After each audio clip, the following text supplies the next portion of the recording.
다 함께 묵상기도 드리심으로 수요일 새벽기도회를 하나님께 올려드리겠습니다.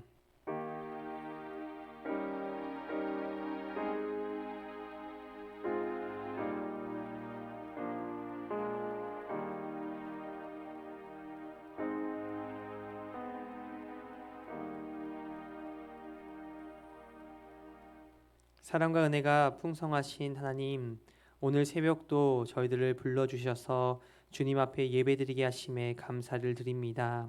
이 시간 주님 앞에 우리의 마음과 생각을 올려드리오니 주님께서 기쁘게 받아주시고 우리 가운데 주의 음성과 위로와 회복의 은혜가 있게 하여 주옵소서.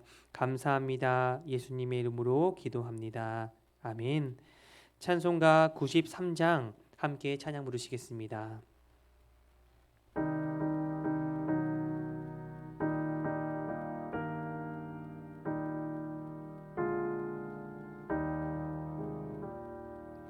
예수는 나의 힘이요 내 생명 되시니 구주 예수 떠나 살면 죄 중에 빠지리 눈물이 앞을 가리고 내 맘에 근심 쌓일 때 위로하고 힘주시니 주 예수 예수는 나의 힘이요 내 친구 되시니 그네를 간구하면 풍성히 받으리 햇빛과 비를 주시니 주수할 곡식만도다 귀한 열매 주시느니 주 예수 예수는 나의 힘이요 내 기쁨 되시니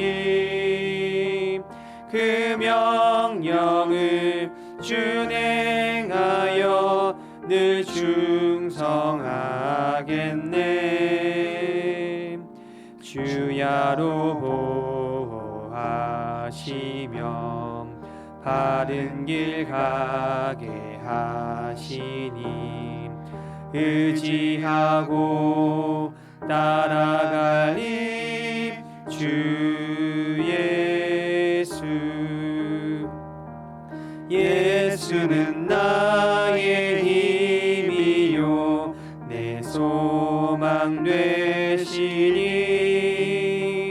이 세상을 떠나갈 때 곧 영생 얻으리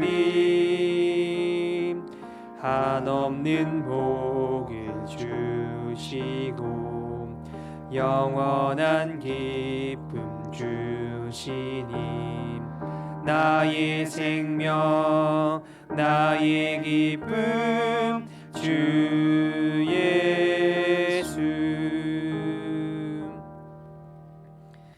오늘 우리에게 주신 하나님의 말씀은 로마서 15장 1절부터 13절까지의 말씀입니다. 로마서 15장 1절부터 13절까지의 말씀입니다. 우리 한 절씩 교독하신 후에 마지막 13절은 함께 읽겠습니다. 믿음이 강한 우리는 마땅히 믿음이 약한 자의 약점을 담당하고 자기를 기쁘게 하지 아니할 것이라. 우리 각 사람이 이웃을 기쁘게 하되 선을 이루고 덕을 세우도록 할지니라. 그리스도께서도 자기를 기쁘게 하지 아니하셨나니 기록된 바 주를 비방하는 자들의 비방이 내게 미쳤나이다 함과 같으니라. 무엇이든지 전에 기록된 바는 우리의 교훈을 위하여 기록된 것이니 우리로 하여금 인내로 또는 성경의 위로로 소망을 가지게 함이니라. 이제 인내와 위로의 하나님이 너희로 그리스도 예수를 본받아 서로 뜻이 같게 하여 주사 한 마음과 한 입으로 하나님 곧 우리 주 예수 그리스도의 아버지께 영광을 돌리게 하려 하노라. 그러므로 그리스도께서 우리를 받아 하나님께 영광을 돌리심과 같이 너희도 서로 받으라. 내가 말하노니 그리스도께서 하나님의 진실하심을 위하여 할례의 추종자가 되셨으니 이는 조상들에게 주신 약속들을 경고하게 하시고 이방인들도 그 긍휼하심으로 말미암아 하나님께 영광을 돌리게 하려 하심이라. 기록된 바 그러므로 내가 열방 중에서 주께 감사하고 주의 이름을 찬송하리로다 함과 같으니라. 또 이르되 열방들아 주의 백성과 함께 즐거워하라 하였으며 또 모든 열방들아 주를 찬양하며 모든 백성들아 그를 찬송하라 하였으며 또 이사야가 이르되 이새의 뿌리 곧 열방을 다스리기 위하여 일어나시는 이가 있으리니 열방이 그에게 소망을 두리라 하였느니라. 함께 읽겠습니다. 소망의 하나님이 모든 기쁨과 평강을 믿음 안에서 너희에게 충만하게 하사 성령의 능력으로 소망이 넘치게 하시기를 원하노라. 아멘. 여러분들은 혹시 삶 가운데에서 다른 사람들과 혹은 공동체 안에서 하나됨의 순간을 경험해 보신 적이 있으십니까? 저는 코리아라는 영화를 보면서 하나됨에 대해서 생각해 보았던 적이 있습니다. 영화 코리아는 1991년 탁구 세계 선수권 대회를 앞두고 남북이 단일팀을 구성하면서 46일간의 여정을 실화로 담은 영화입니다. 이들은 코리아라는 이름으로 팀을 이루었지만 처음부터 한 팀을 이루지는 못했습니다. 처음 그들은 언어는 같았지만 서로 다른 이념과 사상, 환경에서 자라왔기 때문에 서로를 불신하고 미워하고 받아들이지 못했습니다. 그러나 그들은 같은 목표를 가지고 있었습니다. 그 목표는 금메달이었습니다. 그 목표를 바라보면서 함께 훈련에 임하고 호흡을 맞추어가면서 이념과 사상의 눈으로 서로를 바라보는 것이 아니라 한 팀으로서 서로를 바라보게 되었고 결국 남북 단일팀은 세계 선수권 대회에서 금메달을 딸 수 있었습니다. 그들은 진정으로 하나가 되었고 서로를 껴안으면서 이념과 갈등은 찾아볼 수 없었습니다. 이 생생한 장면을 직접 보신 분들도 계실 것입니다. 남북 단일팀을 응원하면서 선수들뿐만 아니라 남과 북 모든 국민들이 한 마음을 가졌을 것이고 이때만큼은 남북이 아닌 코리아로 하나됨을 느꼈을 것입니다. 이 하나됨을 바울이 오늘 본문을 통해서 교회가 경험되어야 하는 일임을 말하고 있습니다. 로마 교회는 겉으로는 다양한 배경과 계층의 사람들이 모인 놀라운 공동체였습니다. 그러나 그 안을 자세히 들여다보면 갈등이 있었습니다. 특히 유대인 그리스도인들과 이방인 그리스도인들의 갈등, 부유한 자들과 가난한 자들 사이의 갈등, 서로 다른 생각과 관습 때문에 교회가 흔들리고 분열될 위기였습니다. 교회가 하나 되기는커녕 분열과 갈등으로 서로를 받아들이지 못했습니다. 바울은 그러한 교회를 보면서 이렇게 말합니다. 1절과 2절의 말씀입니다. 믿음이 강한 우리는 마땅히 믿음이 약한 자의 약점을 담당하고 자기를 기쁘게 하지 아니할 것이다. 우리 각 사람이 이웃을 기쁘게 하되 선을 이루고 덕을 세우도록 할지니라. 바울은 믿음이 강한 자들이 믿음이 약한 자들의 약점을 담당하고 이웃을 기쁘게 하고 덕을 세워야 한다라고 말씀합니다. 여기서 강한 자와 약한 자는 누구일까요? 먼저 믿음이 강한 자는 이방인들을 의미합니다. 왜 이방인들이 강한 자일까요? 바울이 로마서를 통해서 계속해서 말하고 있는 믿음은 예수 그리스도를 믿는 믿음을 말합니다. 예수님이 나의 죄를 위해서 죽으시고 나를 구원하여 주셨다는 것을 믿는 것이 진짜 믿음이라고 말하였습니다. 이방인들은 예수님을 믿었고 예수님 안에서 참된 자유와 사랑을 누리고 있었습니다. 이들은 율법이나 절기, 외적인 규례에 얽매이지 않았고 이것으로부터 자유로웠을 뿐만 아니라 예수 그리스도 안에서 모든 것을 받아들였습니다. 그래서 바울은 이들이 믿음 안에서 강한 자라고 말하고 있는 것입니다. 반면 믿음 안에서 약한 자는 유대인이었습니다. 예수님을 믿었지만 그들 안에는 여전히 율법과 전통, 절기를 매우 중요시하였습니다. 율법과 전통에 맞지 않았을 때에는 양심의 가책을 느꼈고 어떠한 음식은 부정하다고 여기고 절기나 날을 지켜야 한다 생각하며 늘 자신을 억압하면서 살았습니다. 예수님 안에서 참된 자유를 누리기보다는 조심과 제약 속에서 살고 다른 사람의 행동을 쉽게 걸림돌로 받아들이면서 자유하지 못했습니다. 예수님을 믿었지만 여전히 사람의 전통을 중요시 생각하는 유대인들은 온전한 믿음을 갖지 못하는 믿음이 약한 자라고 바울은 말하고 있습니다. 앞서 14장의 본문 안에서도 먹는 문제와 절개의 문제를 가지고 이방인과 유대인들은 계속해서 갈등하고 있었고 하나됨을 보이지 못했습니다. 그래서 바울은 그들에게 가장 중요한 것은 전통도 절기도 우리 자신의 신념과 생각도 아니라 예수 그리스도다라고 말하였던 것입니다. 예수님을 주님으로 믿는다면 이제는 이전의 생활 방식이 아니라 오직 주님을 위해서 살아가야 하는 것이 그리스도를 믿는 그리스도인의 삶이라고 말하였던 것입니다. 바울은 로마 교회 안에 있던 모든 교인들에게 앞으로는 삶이 자기 자신을 위한 삶이 아니라 살아도 죽어도 주를 위해서 살아가야 함을 말합니다. 그리고 그리스도를 위해서 살아가는 자들은 그리스도를 닮아가는 삶을 살아야 한다는 것입니다. 그래서 강한 자는 약한 자를 담당하고 이웃을 기쁘게 하고 선을 이루고 덕을 세워야 된다는 것입니다. 1절에 담당하다라는 헬라어는 바스타조입니다. 이 단어는 무거운 짐을 함께 짊어지며 나아가는 것을 뜻합니다. 마태복음 8장 17절에서 예수님이 우리의 병과 연약함을 짊어지셨다라고 할 때도 같은 단어가 사용되었고 누가복음 7장 14절에서는 시신의 관을 매는 장면에서도 같은 단어를 사용하고 있습니다.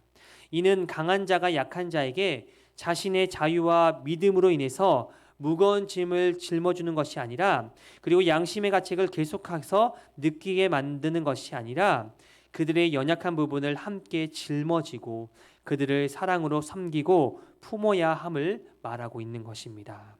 그래서 그들을 기쁘게 하고 선을 이루고 덕을 세워가야 한다고 권하는 것입니다. 그리고 이웃을 기쁘게 하라는 것은 단순히 그들에게 즐거움을 주고 기쁘게 한다는 것을 말하는 것이 아닙니다. 상대방의 유익을 위해서 나의 자유와 권리를 절제할 줄 아는 삶, 이타적인 삶, 나의 불이익이나 희생을 무릅쓰고라서도 남을 배려하고 품어주고 사랑해주는 삶, 이것이 그리스도 안에서 믿음으로 살아가는 공동체의 새로운 삶이라는 것입니다. 이것이 바로 구원받은 성도들의 새로운 삶의 기준입니다. 그리고 그 삶을 살아야 하고 교회를 하나 되게 해야 하는 분명한 이유가 있습니다. 그 이유는 예수님께서 그러한 삶의 모습을 보여주셨기 때문입니다. 3절의 말씀입니다. 그리스도께서 자기를 기쁘게 하지 아니하셨나니 기록된 바 주를 비방하는 자들의 비방이 내게 미쳤나이다 함과 같으니라. 예수님은 누구보다도 자신을 기쁘게 할 수 있는 분이었습니다. 예수님은 하나님의 본체시며 전지전능한 능력을 가지신 분이셨습니다. 말씀 한마디로 로마 군인들을 무찌를 수도 있으셨고 사람의 마음을 다 돌려놓을 수도 있으셨습니다. 자신이 하고 싶은 모든 것을 다 이룰 수 있는 분이셨지만 그분은 자신의 능력을 제한하셨고 스스로를 비우시고 낮아지셨습니다. 그리고 십자가의 수치를 감당하심으로써 자기를 희생하셨습니다. 예수님은 오직 아가페의 사랑을 가지고 믿는 자들을 구원하시기 위한 일을 이루셨을 뿐만 아니라 타인을 위해서 헌신하는 삶을 사셨습니다. 예수님의 자기 제한과 절제는 오직 한 가지의 목표를 위한 것이었습니다. 바로 하나님의 영광을 위한 것이었습니다. 이제 이들은 예수님을 본받아 예수님을 따라가는 삶을 살아야 할 뿐만 아니라 하나님께 영광 돌리는 삶의 목표를 가지고 하나 되어야 했던 것입니다. 여러분, 우리의 모습은 어떻습니까? 우리의 교회에는 어떠한 모습입니까? 여전히 우리 교회 안에는 갈등과 대립이 많이 있을 것입니다. 신앙생활을 오래 하고 신앙의 깊이에 따라서 다른 사람의 신앙생활을 비판하고 정죄하고 있을 때가 많습니다. 저 사람은 교회를 오래 다녔는데 왜 신앙이 저래? 저 사람은 열심히 신앙생활을 하는데 성격이 왜 저래? 삶의 태도는 왜 저래? 라며 나의 신앙의 잣대로 그 사람을 바라보고 정죄하고 비난하고 옆에 있는 사람들과 함께 불평의 이야기를 나누고 있지는 않으십니까? 그러다 보면 점점 공동체는 금이 가고 분열이 생기는 것입니다. 저도 지금도 FM적인 면이 많이 있고 연약한 부분이 많이 있습니다. 그런데 20대에는 이것이 더 심했습니다.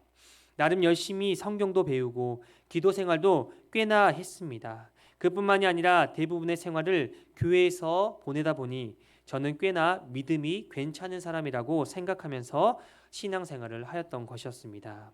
저는 제 믿음의 자부심을 가지면서 했던 것 중 하나가 다른 사람을 정죄하는 일이었습니다.